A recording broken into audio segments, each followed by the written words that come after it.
আমাদের যে দেশমাতা বেগম খালেদা জিয়া যা আমাদেরকে শিখিয়েছেন, যেটা আমাদেরকে অনুসরণ করতে বলেছেন, আমরা যে তা করছি তার সবচেয়ে উজ্জ্বল উদাহরণ হলো 25শে ডিসেম্বর সেই 300 ফিটে যখন আমাদের প্রিয় নেতা জনাব তারেক রহমান সাহেব তার বক্তব্য দিলেন। এই 17 বছরের দুর্দশা, এই অত্যাচার, অনাচার এবং ছোট ভাই বিয়োগ হতে শুরু করে যে নিদারুণ যন্ত্রণায় তিনি ভুগেছিলেন, সেই জায়গায় তিনি এসে 17 মিনিটের বক্তৃতায় একটি বারো প্রতিপক্ষের আলোচনা সমালোচনা করেননি। ঠিক তারপরের দিন তিনি আমাদেরকে শিখিয়েছেন কিভাবে আমরা ওই মাঠটা পরিষ্কার করে দেব। এই যে জাতি গঠনের প্রত্যেকটি উদ্যোগেই আমরা কিন্তু বেগম খালেদা জিয়ার অনুসরণ করি, আমরা প্রশংসার দিকে যাচ্ছি। আমরা শহীদ জিয়া জাতীয়তাবাদের রাজনীতি থেকে শুরু করে, যেটা তোষে ভাই বললেন যে এই ভঙ্গুর রাজনীতিকে বেগম খালেদা যেভাবে পুনঃপ্রতিষ্ঠিত করেছেন এবং তারই ধারাবাহিকতা ধরে রাখার জন্য আজকে তারেক রহমান যেভাবে কাজ করছেন, এটা সত্যি আমাদের আগামী দিনের জন্য পাথর হয়ে থাকবে। এটা হচ্ছে আমার এই ভাইয়ের কথা। আর অন্যান্য বিষয়গুলো আগামী দিনে কীভাবে আমাদের চলতে হবে, পথ অতিক্রম করতে হবে, সেই জন্য যে প্ল্যান, যে ভিশন, যেমন তারেক ভাই বললেন উই হ্যাভ এ প্ল্যান, কিন্তু উনি মার্টিন লুথার কিং জুনিয়রের যে we have a dream, dream না বলে প্ল্যানের কথা বলেছেন। ড্রিম তো দেখেছিল শহীদ রাষ্ট্রপতি জিয়াউর রহমান, কীভাবে এই একটি স্বাধীন সার্বভৌম রাষ্ট্র তিনি তৈরি করবেন। যখন পাকিস্তান সেনাবাহিনীতে তিনি চাকরি করতেন, সেই সময় থেকে এই উপলব্ধিটা তার হৃদয়ে ভিত্তিপ্রস্তর হয়েছিল এবং সেটাকেই তিনি কার্যকরী ভূমিকা এনে এই ড্রিমকে সার্থক করে একটি স্বাধীন সার্বভৌম রাষ্ট্র দিয়েছেন। জনাব তারেক রহমান এসে বললেন উই হ্যাভ এ প্ল্যান। তার মানে এই স্বাধীনতার সার্বভৌমত্বে কীভাবে আমরা বিশ্বের মানচিত্রে বাংলাদেশে একটি সুন্দর জাতি হিসেবে প্রতিষ্ঠিত করতে পারবো, সেই প্ল্যানগুলি তিনি এক্সপ্লেইন করেছেন। স্বাস্থ্য সেবা হতে কৃষক হতে সবগুলি একটি পরিপূর্ণ রাষ্ট্রের যে চেহারা, সেই জায়গাটা। এবং মিলন ভাই, আপনি বলছিলেন শুরুর দিকে আলোচনায় যে আপনি যখন শিক্ষা প্রতিমন্ত্রী ছিলেন, যে নকল প্রতিরোধে আপনার যে উদ্যোগ, সেটি ওই সময়ের কথা বিবেচনা করলে সেটা দুঃসাহসী। সেই নিশ্চয়ই বেগম জিয়া বা সেই ওই সময় সরকারের বা সরকার প্রধানের যে সহযোগিতা বা উৎসাহ না থাকলে সেটি করা খুব কঠিন ছিল। এই জায়গাটা একটু শুনতে চাই। ছোট্ট একটি গল্প বলি। লালন শাহ একাডেমিতে আমি সকলকে নিয়েই একটা বিশাল অনুষ্ঠান করলাম। এসপি ডিসি হতে শুরু করে লালন শাহ একাডেমি নকল এর বিরুদ্ধে একটা বিশাল অনুষ্ঠান করলাম। তো হঠাৎ করে দৌলতপুরে একজন শিক্ষক বলে বসলেন ওনার খাতা চুরি হয়ে গিয়েছে। তো আমিও খুব মেজাজ খারাপ হয়ে গেল যে খাতা চুরি হয়, শিক্ষককে তো বলতে পারে যে কে নিতে পারে, কে ওখানকার চুরি করার মধ্যে তো জেনারেল কমোডিটি না যে চোররা এসে চুরি করবে।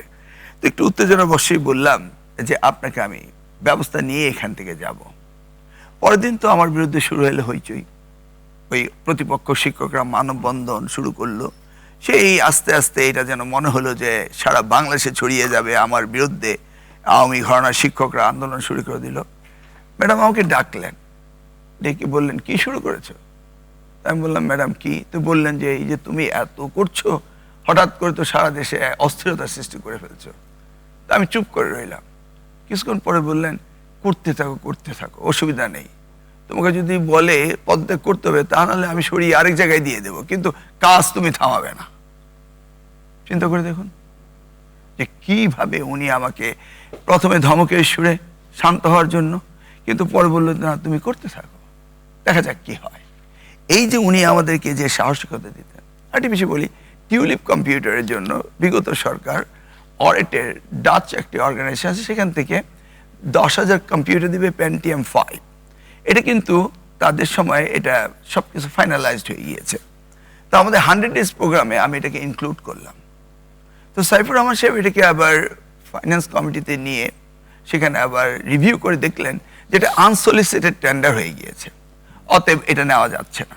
একটি পার্টি টিউলিপ কপি, যেটা নিয়ে এইচটি ইমাম বলেছিল যে আমরা নাকি 2200 কোটি টাকা গচ্চা দিয়েছি, টিউলিপ তার মেয়ের নামে কম্পিউটার হওয়াতে বেগম খালেদা জিয়া কিনে নেই। আপনারা দেখেছেন পত্রিকায় মিথ্যে অপবাদ দিয়েছিল। তো যখন এই টিউলিপ কম্পিউটার আমরা নিতে পারলাম না, আনসলিসিটেড টেন্ডার, তো আমার মনটা খুব খারাপ হয়ে গেল যে 100 দিনের প্রোগ্রামে, হানিমুন প্রোগ্রামে কিছুই দিতে পারবো না। তো ম্যাডাম তখন সাইফুর রহমানকে ডেকে বললো মিলনকে 100 কোটি টাকা দিয়ে দেন, ও কম্পিউটার কিনবে এবং স্কুলে বিতরণ করবে। আর একটি ছোট্ট ঘটনা বলি, আমি গিয়েছিলাম আরব আমিরাতে, ওখানে একটা স্কুলে গেলাম। স্কুলটা বাংলাদেশিরা করছে এবং তাদের ছেলে মেয়েদেরকে তার গরিবী হাওলাতে লেখাপড়ার ব্যবস্থা করছে। তো সেই স্কুলটিতে আমি 30 লক্ষ টাকা দিয়ে আসলাম। তো আসার পরে ম্যাডাম বললো, তুমি বিদেশি স্কুল দিয়ে আসো, আমাদের দেশে স্কুল দিতে পারছি না। তখন আমি বুঝিয়ে বললাম যে ম্যাডাম, ওরা তো আর আমেরিকায় জন্মগ্রহণ করেনি যে আমেরিকান সিটিজেন হবে, ওরা ইউনাইটেড আরব আমিরাতে জন্মগ্রহণ করেছিল, গরিবের সন্তান, ওদের দেশে ফিরতে হবে এবং তার লেখাপড়া না করলে অশিক্ষিত হয়ে ফিরতে হবে। এই কথা শুনে বললেন যে ও ঠিক আছে, প্রত্যেক বছর ওই স্কুলটির খবর নিবে কেমন হয়।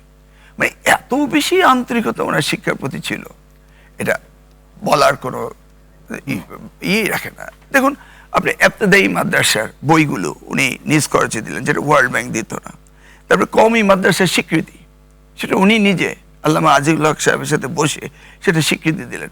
মানে লেখাপড়া যেখানেই হোক, এটা কওমি হোক, মাদ্রাসা হোক, জেনারেল এডুকেশন হোক, প্রত্যেকটা ক্ষেত্রেই উনি গুরুত্ব দিতেন। এই যে বিআইটিগুলোকে একসাথে 4টি বিআইটিকে ইঞ্জিনিয়ারিং ইউনিভার্সিটি উনি করে দিলেন।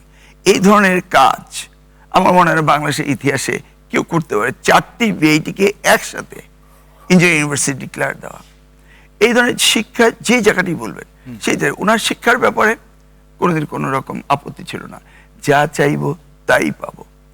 একদিন হঠাৎ করে ওনার অফিসের সামনে বসে আমি আমার প্রোগ্রামের কথা শুধু বলছি, আর যেটা বললেন মাহবুব ভাই যে উনি শুনতেন, কথা কম বলতেন, তো উনি খুব আনমনে আমার কথা শুনেই যাচ্ছেন, আমিও বলেই যাচ্ছি আমার স্বপ্নের কথা। এক পর্যায়ে তিনি বললেন, এই তুমি উঠে এদিকে আসো। তাই আমি ভাবতে পারছেন উনি কি বলছেন। তাই আমি উঠে দাঁড়াও, এদিকে আসো। তো আমি উঠে দাঁড়ালাম, ওনার একটু কাছে গেলাম, যে ওকে শোনো, আমার চেয়ারে এসে বসো, তারপরে দেখো কিভাবে রাষ্ট্র চালাতে হয়। বাজেটের খবর তো রাখো না, কে কত ট্যাক্স দিচ্ছে, বাংলাদেশের আয় কত, ব্যয় কত, সেটা একটু মনে রেখো, তারপরে এই সমস্ত বড় বড় কথাগুলি তুমি বলবে। মানে মনে হলো যে একটি অভিভাবক, একটি রাষ্ট্রের অভিভাবক, তিনি সারা রাষ্ট্রকে, বাংলাদেশটাকে সব কিছু গুনে গুনে চলছেন, কিভাবে অপব্যয় বন্ধ করা যায়, কিভাবে রাষ্ট্র পরিচালনায় সব ক্ষেত্রে সমভাবে বন্টন করা যায়, প্রত্যেকটি সেক্টরকে তিনি একজন অভিভাবকত্ব নিয়ে চিন্তা ভাবনা করে এই রাষ্ট্র পরিচালনা করতেন।